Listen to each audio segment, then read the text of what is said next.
Hey, welcome back, knife nerds and everyday carry people. It's your boy, the Big Canucker, and we are going to be talking about a knife here that I picked up a couple of weeks ago from a gentleman by the name of Maximum Smoochy off of Reddit. And I got to say thank you very much. I don't know how to call him Maximum Smoochy Smooch, but he is now, he says, internet famous.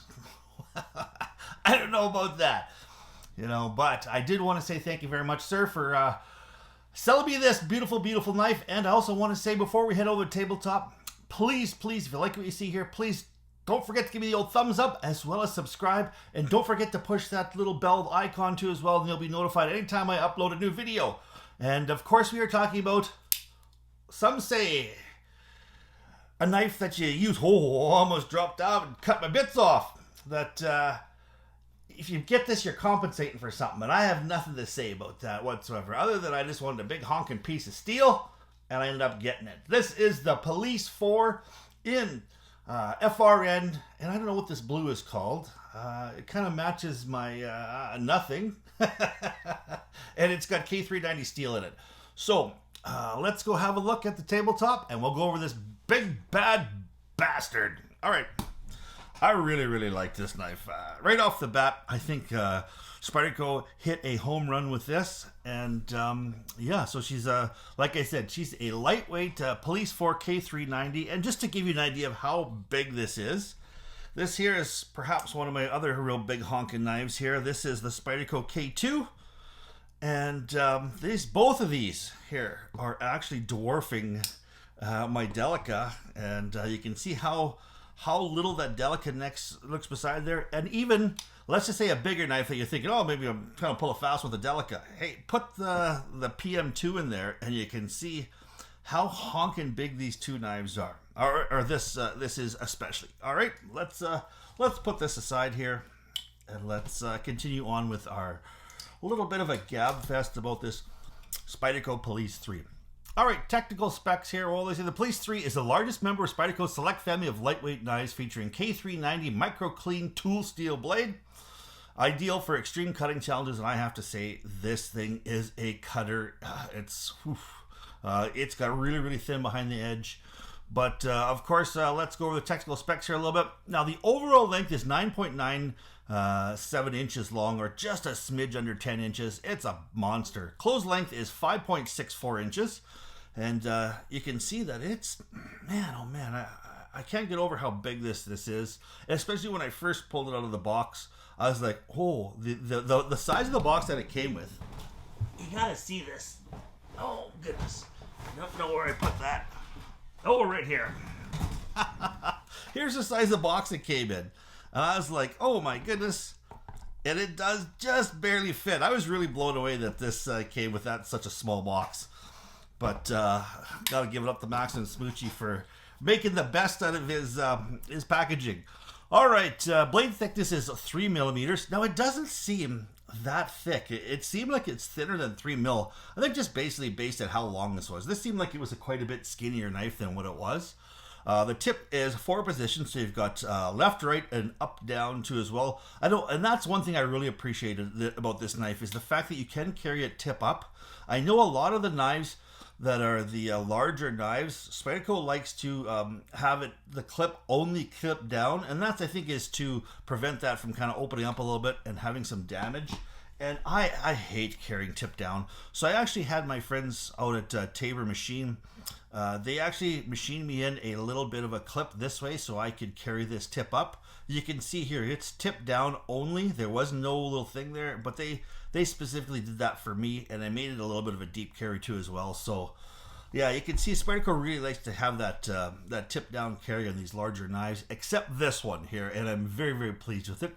Blade length is 4.38 inches. So if you have got some really tough knife laws in your community, be careful. This is over the 4 inches, and I know that some people 3.5 is the bugaboo. Some communities it's 4. Here in Alberta, I don't think there is a length. It's just, if the knife is a tool, and you can kind of say that it's a tool, I don't think they worry about edge length too much. It's just mostly, hey, do you have a reason to carry that knife? And normally I do too as well. All right, so the handle is FRN, which is fiberglass reinforced nylon. And I really, really like, this lightweight material is so strong and so indestructible. Don't know how I feel about this color. I mean, there's some worse colors out there, and I think I might end up doing a little bit of a customization to this blade here, just to make it a little bit more Big Canucker-ish. I might give it the old purple people eater treatment, but we'll see from there. Now, it is a back lock, and it is a really, really nice back lock. Now, I don't know if they're like this right out of the gate, because this one here is a couple years old and it has been broken in, so it's got the drop shut action. And if you are going to do that drop shut action, make sure your finger is close to this little 50-50 choil here, because if you get, when it drops, the choil will hit your finger rather than this ample blade, and there is a little bit of weight there. So if you do, here, I just want to see if I can drop it here, and then you can see, actually, without getting my fingers in the way, it will drop pretty darn good. I don't know if I can do it there. There, yeah, you can see how far it swung closed with that, just that based upon that weight. All right, what else are we going on? So this is Japan, and I do believe that it is Seiki City, Japan. And Seiki City is a city in Japan. I can't remember the district that it's in, but it is famous and well known for knife making for hundreds and hundreds, perhaps thousands of years. I know that they have a big knife festival every year, and that's definitely something I would like to go to. So one of these days I'm going to start counting my pennies and packing my loonies so I can head to Japan to Seiki City. All right, so she is K390 Steel. Now, they call it K390 microcleat. Now, I looked up a little bit here as far as Cedric and Ada Steel test and results. He's one of the guys I really, really like. I watch his channel out there, and he does some great steel tests, and he has a list of, now he would do about a 20 degrees using his work sharp, so there's kind of a little bit of a convex cut on them. He also has a Tormek machine, so there'd be a full V, and then he also has a KME, so he does some real kind of mirror edged on it. And I don't know what this one here is as far as what this edge here is. I didn't really read that far. It just gives you an idea of kind of the edge holding ability. They have Maximet coming in at 563 in this particular test. CPM 10V, which is this tool steel here, was 389. You had ZDP 336, ZDP 189 at 336, and then you had M390 just behind it at 334, and that's basically what that is. That's cuts through a 1/2 inch sisal twisted rope, and after every 50 cuts or every 10 cuts, when it gets towards the end, he will run it through a piece of paper, and when it won't travel through that piece of paper, he considers that dull. Now, that is still a working edge, he says, but that's just, it just knows that it's done enough damage to the blade going through that rope where it won't cleanly cut a sheet of paper. And now you've got some other things here too as well, like CPM 110V is 281, CTS XHP is 242, LMAX is 236, and here we have something like, it doesn't say, CPM M4 is 224, CPM S35VN, in the Chris Reeves Benja was 187, in the Kaiser Gemini it was 198, and S30V was 175. So it's roughly close to twice as good edge holding retention as the S30V, as according to Peter's test down there in Australia. And I know lots of other knife reviewers quote his numbers too as well. And they're not super scientific. He just sharpens them at a certain angle, and then he cuts through sisal rope, and he cuts through paper, and he counts it out, and that's how it is. And I think it just gives you a real good indicator on the real world edge holding ability of this. Now, I don't know much else about M390.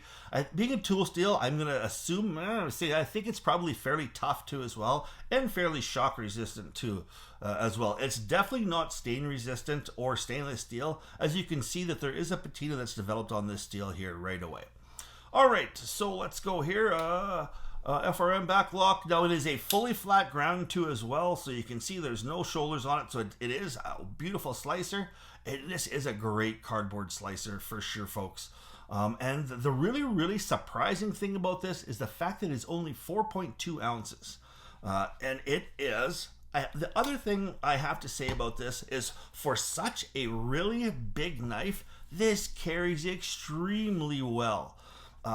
Now there is, it's not quite a deep carry clip, but there is not very much sticking out of your pocket. Now when you see, somebody walking by with that much kind of sticking out of their pocket, you think, they're carrying a pocket knife. But little do you realize they're carrying a big honking Tyrannosaurus Rex killing knife. And it is really, really deceiving when this is in your pocket. Now there is, it is a little bit wide here too as well, but when it actually, the way that it rides in your pocket, this kind of is to the back, and this is the area here that when I reach in to grab my keys and stuff like that, there's no hanging up at all whatsoever. Now you can see here that the clip here is worn a little bit, and I think that's a problem with black clips. I just don't know. If there is a way that you could, I would rather have a dark blue, like a blued clip that's not going to wear than a black painted clip. And this drives me crazy. Now you look at this knife and you look over on this side and it really, really looks quite a bit aged with this clip. The spoon clip I think holds really well. It doesn't develop too many hot spots depending upon the style of the knife, but it just wears and it looks terrible. So I am going to pull the paint off this, and I'm going to probably do something to the entire knife.